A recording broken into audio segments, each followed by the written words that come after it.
డాబా style chicken biryani సింపుల్గా కుక్కర్లో ఇలా ఒకసారి ట్రై చేయండి. చాలా టేస్టీగా ఉంటుందండి.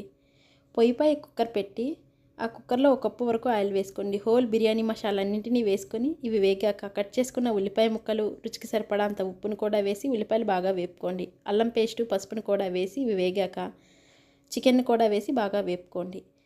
ఇప్పుడు టమాటా ముక్కలను కూడా వేసి కాస్త మగ్గాక పచ్చిమిర్చి ముక్కలు, కొంచెం కొత్తిమీర, పుదీనాను కూడా వేసి బాగా వేపుకోండి.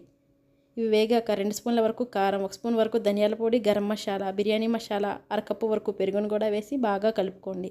ఆయిల్ పైకి వచ్చే వరకు వేగాక మరికొంచెం కొత్తిమీర, పుదీనాను కూడా వేసి బాగా వేగనివ్వండి.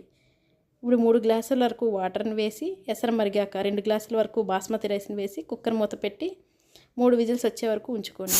సింపుల్గా బిర్యానీ రెడీ అండి. చాలా టేస్టీగా ఉంటుంది. ఇలా ఒకసారి ట్రై చేయండి.